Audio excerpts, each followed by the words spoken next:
Yo, Tony D with a mega micro review session. Try to keep reviews 2 minutes and under. Give you the niblets, the deets. See if you're interested. You know what I mean? Kind of wet your beak. We'll get here with the Flash. Now, I have this. Oh man, I'm such a mark for the Flash. Like, I'm gonna buy it no matter what. But this run, Spurrier, I mean, for me, it was like always almost there. I don't know if that makes sense or not, but it was like the potential was there, but it just didn't get there. On the positive. Now, I'm not saying this was a bad read. The Spurrier does incorporate the science into the story very well, but there were a few times I got lost and I really wasn't understanding what he was going for. This was it's a big story. What I mean by big is there is a lot going on. You have multiple Flashes. It's a war. The space-time continuum is involved in this. And you just have a lot going on. The family aspect brings another layer to the table. So hats off to Spurrier for, you're juggling a lot of balls in this story, and I wanted it to resonate more with me than it did. But I will say that with the potential being there, I'm glad I have it. And there's things that happen in here, like this new character, Pilgrim. That's a very interesting new addition to the Flash universe. But we'll see what happens next. I don't know if Spurrier is going to keep writing. I think there needs to be a change. I'm not saying Spurrier's bad, but I just think that, it's gone 25 issues. I would like to see a change. I'd like to see another artist on it. This artist it doesn't resonate. There are just a few things, just a few, man, that were just kind of not doing it for me. But I can see, I'll give you an example, was they introduced Shade into the mix, the villain or hero, whatever he is, but it's just like, it was kind of a blip, but why is he there? What's going on? It wasn't sticking. However, I'm a huge mark for the Flash. I'm glad I have this in my collection. Like I said, there's a lot of new stuff that was introduced. And Eclipso, I really don't know what's going on with Eclipso. There's not a lot of finality to a lot of the stuff that was going on. But, with the KO art coming along, we'll see what happens. I would recommend this for, the hardcore Flash fan. I think for like a casual reader just looking for something new, it would probably be okay. You know what I mean? But it's not the best offering a Flash book can bring to the table. It's been a while. It's really for me personally, since Jeff Johns did his run with the Scott Collins, with the Brian Boland covers. That was the last where I was like really digging what was going on, where I was excited for the next issue to come out. It's been a while, but man, let's keep it rolling. Godzilla destroys the Marvel Universe. Totally dug this cover. I just had to have it. I went for the cover A's. Mark Brooks is doing them. For me, they don't resonate as much as, the alternating covers are. I have a few of the cover A's for like 1 and 2, but man, I had to get this one. Look at our boy Wolverine staring him down. But this story, I highly recommend it. This is really good. They are throwing some very powerful forces at Godzilla, like Ramu. They even had Fing Fang Foom. Like that was cool to see. Like, you know, he's kind of a kaiju type character, but they're really, I think it's Percy, isn't it, that's writing this? Hold on, let's see. Oh, Bob. No, Gerry. Yeah, Gerry Duggan. That's okay, man. The artwork matches, you know, what's going on. It's, yeah, they got Wolverine going to town. Very unique use of his powers. But, you know, as far as a review, it's, you know, it's action packed. You are asking yourself, what are they going to do? So the narration is set up good where you want to see what's going to happen next. Like, how can this be resolved? Now, I will say this, when this first came out, I was expecting like Godzilla kills the Marvel Universe, but that's not what this is.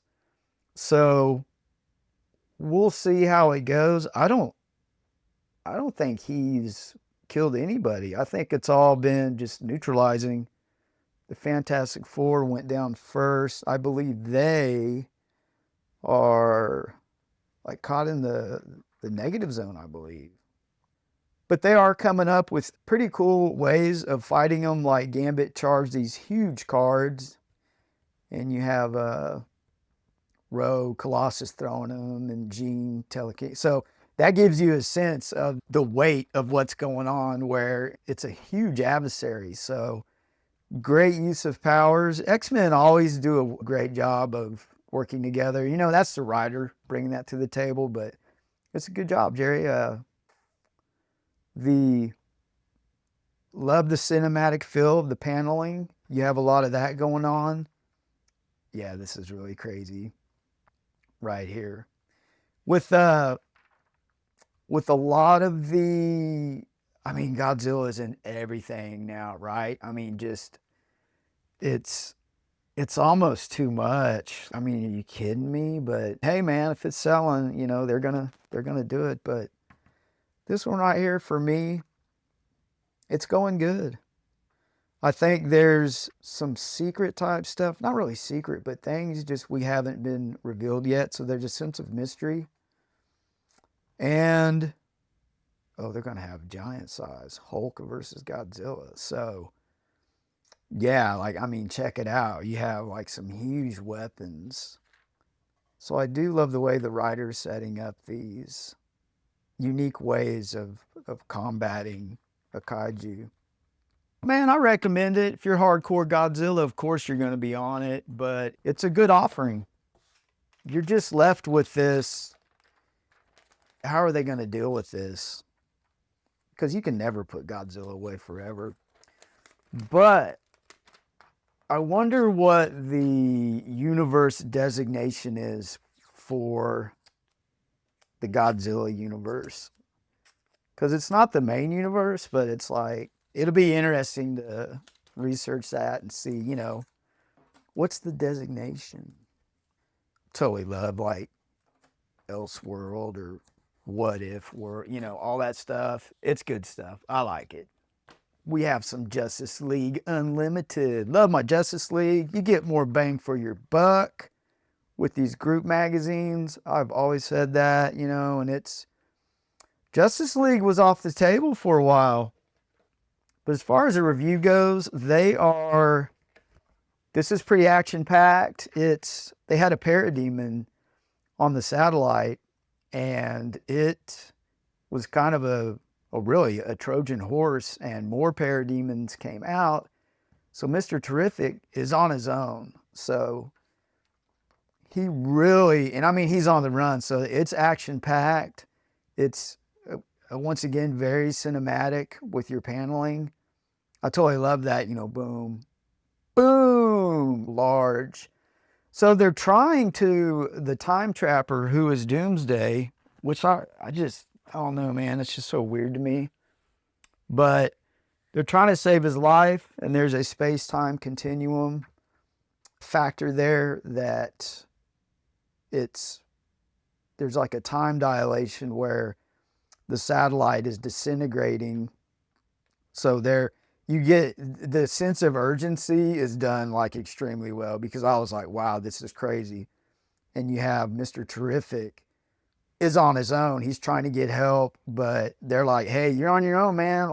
We can't help you. So you get this, I felt like this sense of not feeling sorry for him, but like, wow, you're on your own, dude, and you better get a hold of it quick. And he does. So this is a great opportunity to see or showcase Mr. Terrific.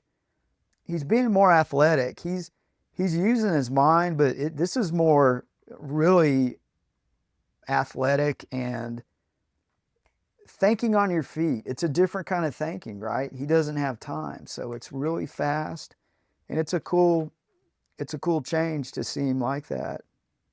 The artwork's good too, man. The artwork really holds up. I dig it. Now, is this one of those where there's like multiple artists? Man, I never dig when they do that. No, we're good. All right.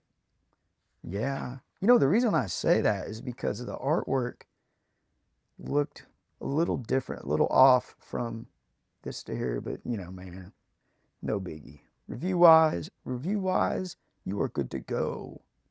Oh, and there's this like negative energy that they come across in Markovia, Geoforce's home, you know, his neighborhood, and it affects them in a negative way where they get really erratic and they're just not thinking properly. So that was interesting. And this character right here, I'm not sure who this is. It's like a werewolf, like a Ghost Rider werewolf. It's interesting. I totally dig it because I love me some werewolves. So yeah, Metamorpho is doing the operating because he can't be affected by the time dilation that's occurring in that bubble.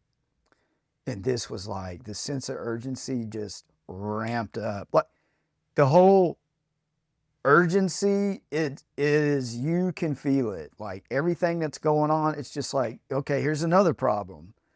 You got Hammer here, like still, you know, loses that's really bad, loses their spacesuit. So now they have to, you know, get her some help. But through all this chaos, Mr. Terrific actually figures out what needs to be done. And this was, oh man, this paneling, this is off the charts. Like the expression on the face, and like artists that can like convey a message through the expressions on the characters' faces, that's very powerful. That can't be easy. But right there, you see it, the change. Like this one's like a transformative expression change where you can tell he senses something, it hooks him right there, and then it just, oh man, that shot right there, that is good stuff. So they need to get him under control, and it's affecting all of them. So this force, this is something that, you know, it's not finalized in this issue, but we'll find out, I'm sure, in another as the narration progresses. Look at the use of color. You get a real, all of a sudden you get this red just everywhere. And I believe this was done on purpose or purposefully to give you a sense of this is it, this is over. But yeah, this is crafted very cleverly where I really had a sense of, you know, this could really be it. Because, you know, in comic books, you know they're always going to win, right? There's always this, they're not going to lose, man. They're the heroes. But this gave me a sense of something bad could happen. You know, there's not always a happy ending, but the use of the color really did that for me, especially red. But Mr. Terrific, and then bam, you're back to, it's pretty colorful. You know, he figures out what needs to be done. So you don't know for sure. They don't outline it right there, but he needs the flash. And then now we're back to this color where you're back to, maybe we aren't safe. Great use of color. Cinematic paneling. Like this issue is great. The action is top notch. So the answer was to push back on the time trapper's temporal field, and it disintegrates them. So Terrific is using that time dilation that was causing things to age rapidly. So he pushes them into it and takes care of that. And then I got this sense of there's fixing to be some betrayal. Because Mr. Terrific was like, you can't save him. And I still am not sure what that was about. And yeah, I'm just getting this huge, like, something is going, there's like a betrayal. Like, I don't know. Comment what you think about this part of it where it looks like the time trapper. I mean, it just feels like there's going to be this heel turn with the time trapper, but we'll see. And this is all starting to tie into a lot of stuff that's going on with the KO. And there's going to be this huge, I'm calling it huge because I really think it is, where this is where, and I could be wrong, but it really feels like they're going to tie the absolute universe into the main universe. And I mean, think about it, like all the possibilities, the story possibilities that you get once you do that. Because the absolute titles, I mean, they're going into multiple reprints and they're good stories, period. You know what I mean? Like, so your storytelling, and I mean, I'm just going to say it, man, like corporate wise, like as far as selling books, you have set yourself up as a company to, I mean, you're going to make a lot of money, like just keep rolling with this thing that's working. And it's actually really clever of DC, or just a smart move business wise. I mean, once you like merge those together, the stories and the everything just opens up, to just a high level of storytelling. It's going to be good. It's going to be great. But review Dawn of the Age of Revelation. I just don't know what to think about this. The review part of this, it's Revelation is going to, I mean, he wants to join the X-Men, but all of these X titles that are coming out, like it seems weak to me. Like it's just not, I don't know. Me and Rachel were talking about it, and it's like, okay, the roots of it are Age of Apocalypse, but it's just, I don't know. It just feels like they're going to shoot a bunch of X books at us that are going to be flat. Like just reading which ones they were going to do, I was just like, man, it just doesn't interest me.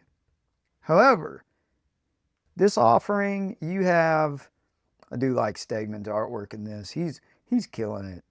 The story is, the narration is maturing to a point where you do have this Fitzroy where they're talking about redemption and, can there be forgiveness?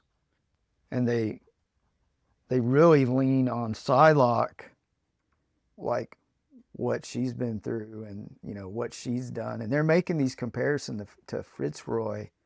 They're kind of like defining what is forgivable in a way.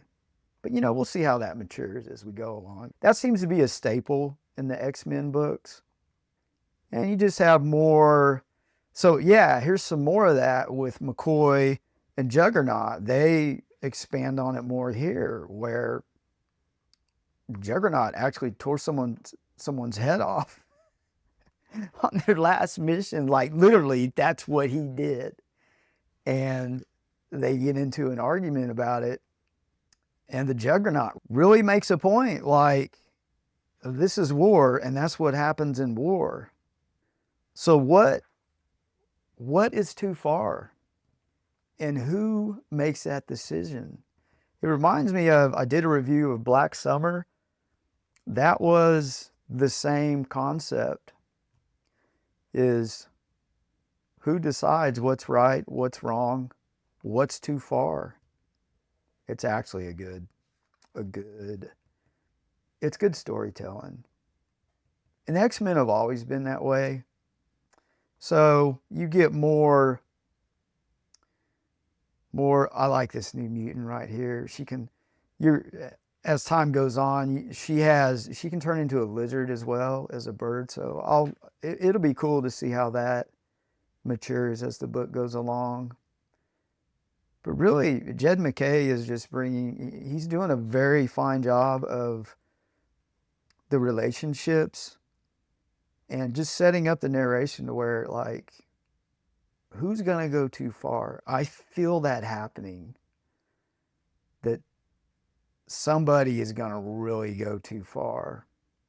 However, the review part is revelation. So there's Magic led the team on an away mission where Juggernaut tore off someone's head.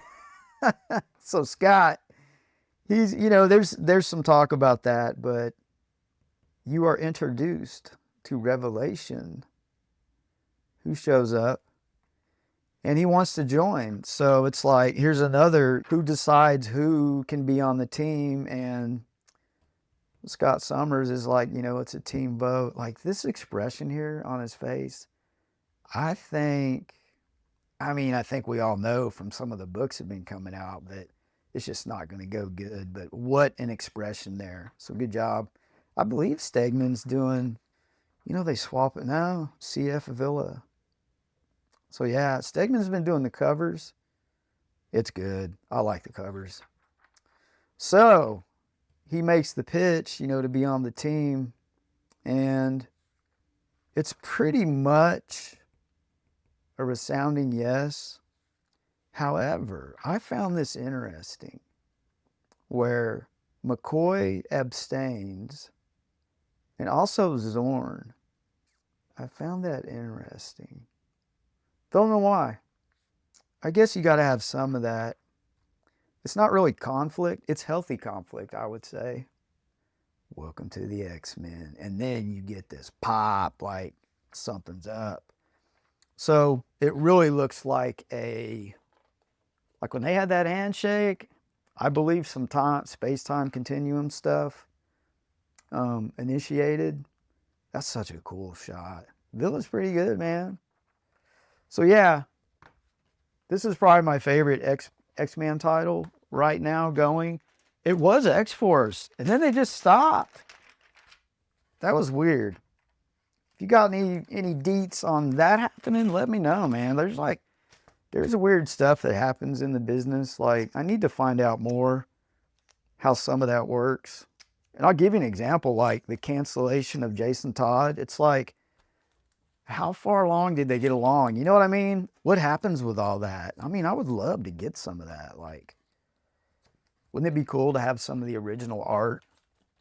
The writer got it canceled, but, what about the artist? But back to the reviews. Last Starship, I'm calling it. This one is a classic. This one deserves like a mega review, but I'll give you the deets. They call this situation the burn. And what the burn is, what they use for warp drive fuel is all of a sudden it goes haywire and explodes, and it just wipes out like 98% of Starfleet. But the writing, before we delve into that a little bit more, the writing here is so great that, I was very intrigued with the directness, and it's almost like this is really what a Starfleet leader, not just captain, a leader, how they would talk. And that this character is going to be pivotal. Yeah, and the action is just extreme. What a shot. So they can only save 5 people, and this little fella right here, he picks who they are. He just does it. Oh, there's only 4 people. Yeah. So boom. Love these cinematic transitions right here. It's good stuff. So the artwork, man, it's really good. And like, to be able to totally recognize who these three people are, that's good stuff. So you get a sense of, you know, where you're at on the timeline. Yeah, Captain Sato. He's going to be the guy. So you get all these last transmissions, and it's pretty dramatic. They even have the Enterprise where they get a transmission.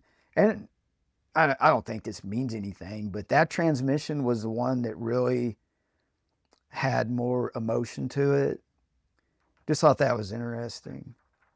So they have this thing called the burn, and they're trying to figure out what to do. Like warp drive, it's like they're 98% just in the red, like no pun intended, but I mean, it's 96. I mean, to be accurate with what they're saying here, they thought like, 10%, 20, they're like 96. And that is grim.